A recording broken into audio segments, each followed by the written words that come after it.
morning, Luzon, Visayas, and Mindanao. I am Jersey Redona. I'm Jeric Daniel Ador. I am Giovanna Padilla. I am John Michael Vincent Palayo. And I'm Angel Basamukap. Reporting from Metu Station, and here's the latest update in our country.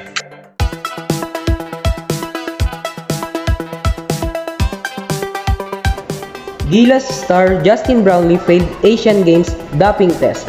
Is Philippines gold in danger? Philippines inflation quickens anew to 6.1% in September. More than 3,000 people have been killed in Israel and Hamas war. 1 peso provisional fare hike on public transportation jeep approved by LTFRB and implemented last October 8, 2023. Vice President Sara Duterte defends confidential funds, says it should not be concentrated by time.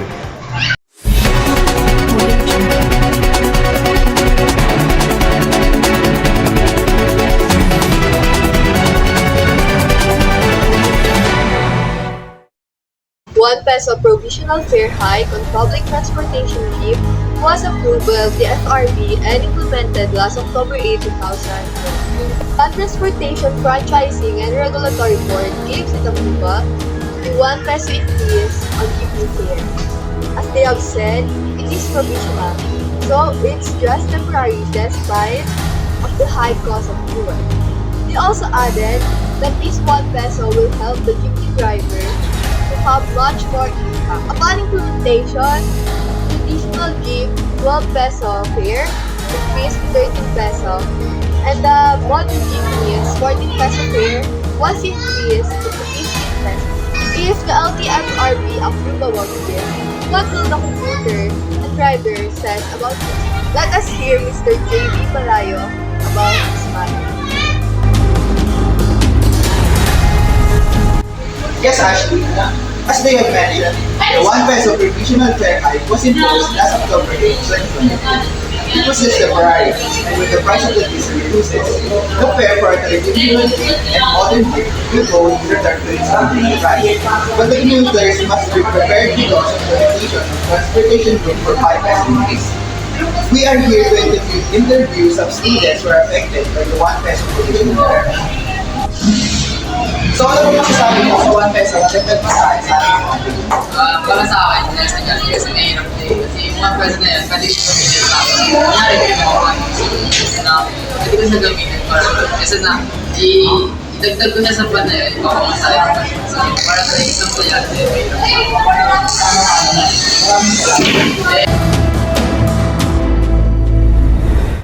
In a week-long war between Israel and the Hamas group, more than 3,000 people has been killed in Israel and Gaza amid the war. Residents of the Gaza City facing Israel 24 hours deadline to evacuate. Israel military strike on Gaza are still elevated, while in Gaza City the residents are in hurry because of their nature.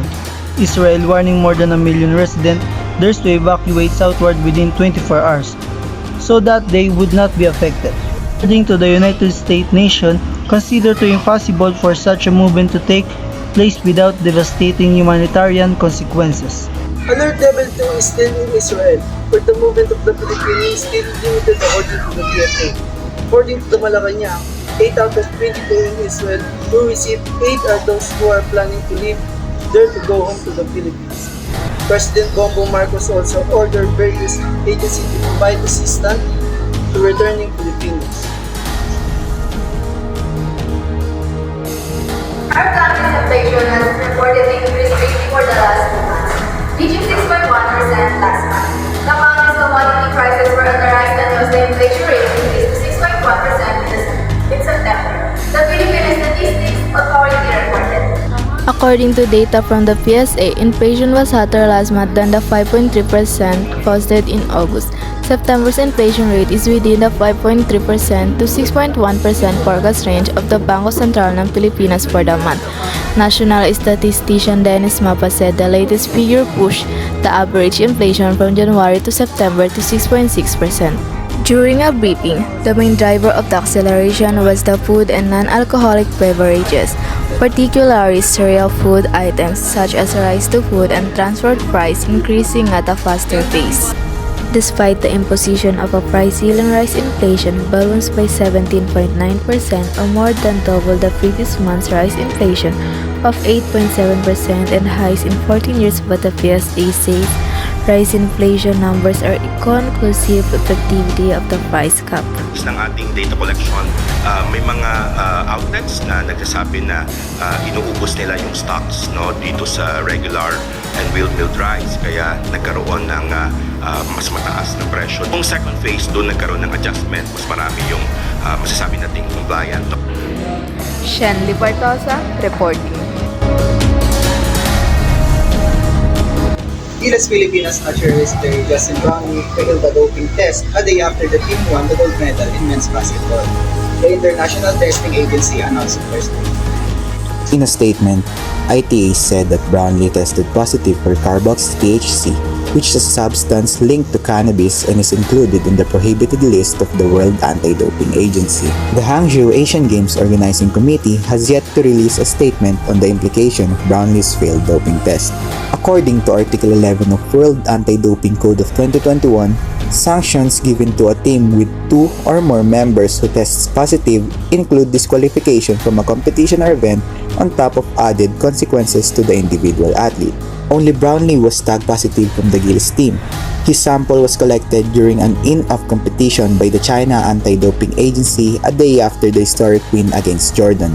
ITA said Brownlee has been informed of the case and has the right to request the analysis of the B samples. The matter will thereafter be referred to the Anti-Doping Division of the Court of Arbitration for Sport for adjudication under the OCA anti-doping rules, the agency added. Zami Zai, from silver medal team Jordan, was also flagged by the ITA after he tested positive for an unspecified prohibited substance. A total of 10 Asian Games athletes, including cyclist Ariana Thea Beatriz Dormitorio, have tested positive for banned substances during the Games. The Office of the Vice President was heavily criticized by the various lawmakers and public after Marikina Representative Stella Campo was revealed that its 125 million confidential funds were spent in a span of 11 years.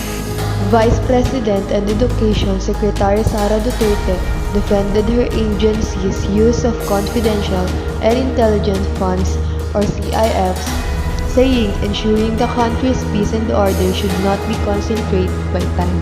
It matters not whether it is funding for one month's spending, what truly matters is the safety and security of our people, she said during the 122nd Police Service Anniversary of the Police Regional Office serving in Bictuan City on October 4th. But for the third, confidential funds, despite necessary resources to address unforeseen problems, whether it be combating terrorism or tackling organized crime. She added that anyone who attacks or undermines the confidential funds or fail for the peace and order is assured to happen in cities' motivation.